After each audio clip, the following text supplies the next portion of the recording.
Okay, so now let's talk about sets. So this is similar to our mathematical sets, but we'll just see how to write those by using the Python or how to write those using programming languages like Python in this chapter or in this video. So set is nothing but an object that stores a collection of data, same as any mathematical sets. And we do have certain rules for sets. All items must be unique. So you cannot have repetition of the same item in a set. Set is unordered. So if you enter the first element and then if you enter the, maybe let's say my name towards the last, there is no guarantee that you will be looking at in the same order. So as these are unordered, there can be the elements can be anywhere. Elements can be of different data types as well. So there is no rule that you have to fix or you have to have a certain type of data or data type as an element. You can have a mix and match of various data types that we have in sets. So set function, if you want to create a set, then you can just call the function set, or that is basically my set is equal to set. For a non-empty set, then you can always call set with an argument. So for example, that looks like this. So set, and then you have a list of elements A, B, C. So after this statement is executed, your set has 3 elements, A, B, C. So this argument can be a list, tuple, string, anything that you want. And if the argument is a string, then you'll have to make sure, then you have to understand that each element in the string will become, each alphabet in the string will become a different element. So for example, set ABC, after this statement is executed, my set will be equal to A, B, C. Instead of ABC as one word, you will be having 3 elements with A, B, C. So if you want to just if you want to just have this as ABC and not A, B, C, then you must pass this as a list with the element ABC. With one element list, that is ABC will be your element, and you are now passing that as an argument for this function called set. Then you will be just looking at ABC instead of A, B, C. And if the argument contains multiple repetitions of a particular element, it will be removed and only one instance of that element will be considered. So for example, set A, B, C will also have the output A, B, C. So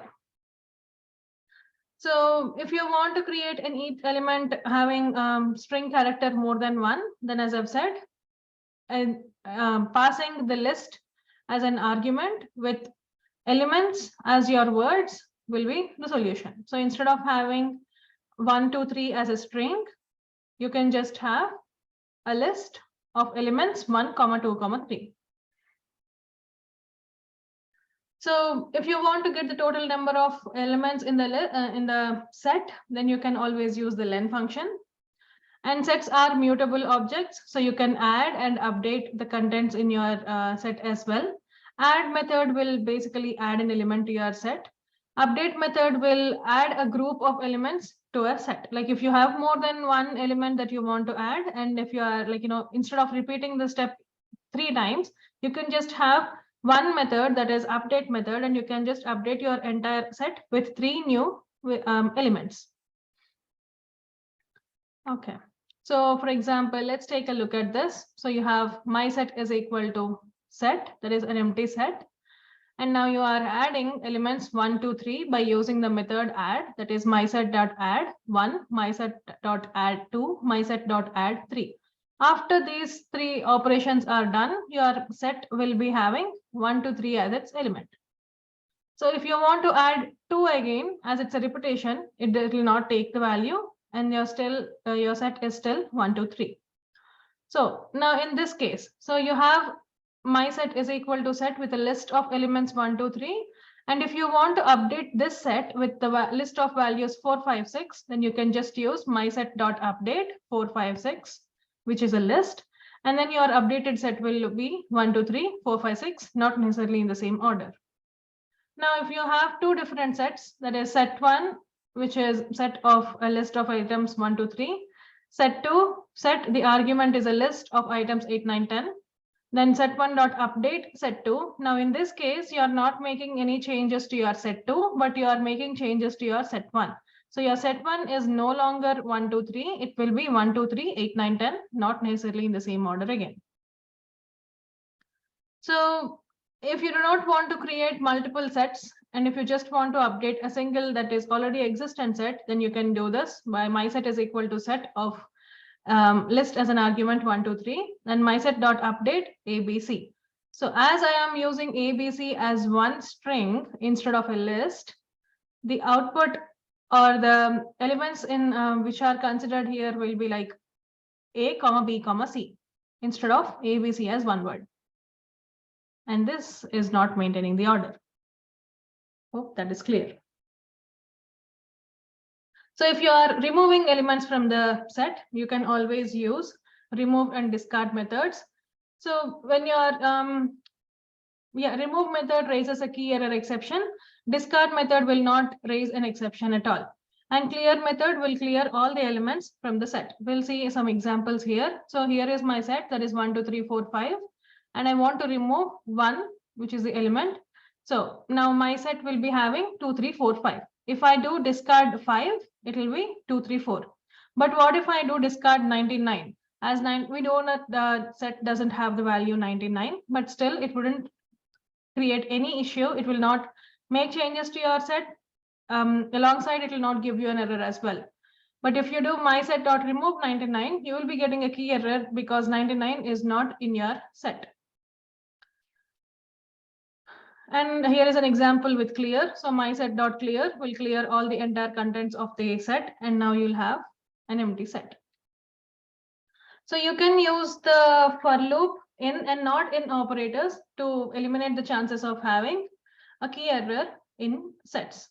So that is, the general format is for item in set, the loop repeats or iterates once for each and every element in the set, right? That is how the for loop works. The in operator can be used to check if the element is in the set. Then you could decide to, update it or remove it or discard it. So for example, if 1 in my set, print value 1 is in the set. So as 1 is in the set, it is giving the value, it is giving the output, the value 1 is in the set. For val in my set, print val. So for the first iteration, the val value will be A. For the second iteration, the val value will be B. Third, it will be C. So you'll be seeing the outputs A, B, C, not necessarily in the same order again. So my set is equal to set with a list as an argument with values 1, 2, 3. If 99 not in my set, which is true because 99 is not in your set, the output will be the value 99 is not in the set. So union of two sets, this is exactly like mathematics. So union is nothing but set when you are adding all the elements or bringing together all the elements from two different sets. And if there is a repetition of elements, only one instance of that element is taken because sets must have unique items. So you can either use the union method or you can use the line operator. Not sure what it's called. It was called something. I remember students mentioning something last semester. Right. Can't remember what that is. Okay, so maybe it is line. Cool. So set1 dot union set2. So now you are basically changing the contents of set1 by combining the contents of set2 into set1. So that is how you're changing the contents of set1. So the other method is set1 line set2. That will also give you the union of two sets. So here is an example, set 1, set with a list of elements 1, 2, 3, 4, set 2, set with a list of elements 3, 4, 5, 6 as an argument. So once we have set 3 is equal to set 1 dot union set 2, now set 3 value is 1, 2, 3, 4, 5, 6, not necessarily in the same order, but also notice that the repeated elements are taken only once. So second thing is by using the line operator, it's the exact same operation. Intersection of two sets is when you are trying to find out the common items or the common elements between these two sets. You can use the method intersection directly, or you can also use the AND operator or epsilon operator, if I'm not wrong. Yeah. So set1 dot intersection set2, you are again making changes to your set1. Same thing, set1 and set2. Yeah. So for example, here you have 1, 2, 3, 4, 3, 4, 5, 6 as your two different elements in your sets. So the most common elements are 3, 4. So your output is 3, 4. You could either do dot intersection or AND method. If you are trying to find the difference of sets, then you can use the set difference, that is dot difference method, or minus method, or subtraction symbol. So that is set1 dot difference set2. So that is basically you are trying to remove the contents of set2 from set1. Yeah. So here we have 1, 2, 3, 4, 3, 4, 5, 6. So you are trying to remove the contents of set 2, like the common contents from both the sets of set 2. So you have 3, 4 in set 2, 3, 4 in set 1. So the set 1 value is now 1, 2. Or set 3 here in this case is 1, 2. We can also find the symmetric difference of two sets, that is the a set that contains the elements that are not shared by two sets. So to find the symmetric difference, you can use symmetric underscore difference method or the upside down V symbol or power operator. So set1 dot symmetric underscore difference set2 will give you the set of elements that are not shared by these two sets. So this is basically like opposite of intersection. So you have 1, 2, 3, 4, 3, 4, 5, 6. The elements which are not shared by these two sets are 1, 2, and 5, 6. So that is your output. So we also have the concepts of subsets and supersets. So basically subset, a set A is called as a subset of set B if all the elements of sub A are present in B. So for example here, finding, let's take the word finding. Find is a subset of the word finding. So it's basically like substrings and strings. So if you want to determine whether a set A is a subset of set B, then you can directly use the is subset method or less than or equal to operator.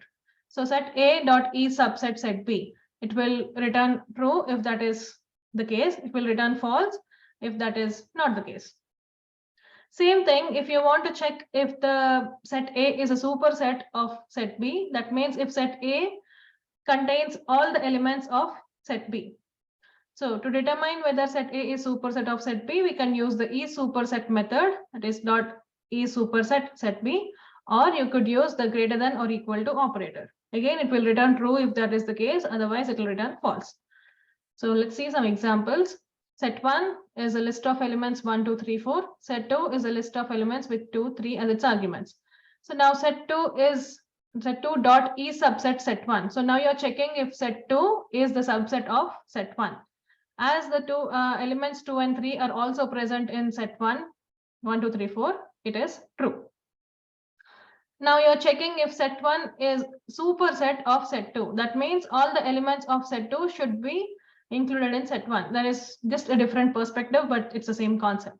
So now it is also true. You could use the symbols or the operators less than or equal to, greater than or equal to check for the same. Here we are trying to check if set 1 is a subset of set 2. That is not the case because set 1 has more elements than set 2, and those elements are not the same as the elements in set 2. That's the reason why you are seeing the output as false. Okay, so now that is the end of the sets lecture. In the next video, we'll be talking about serializing objects.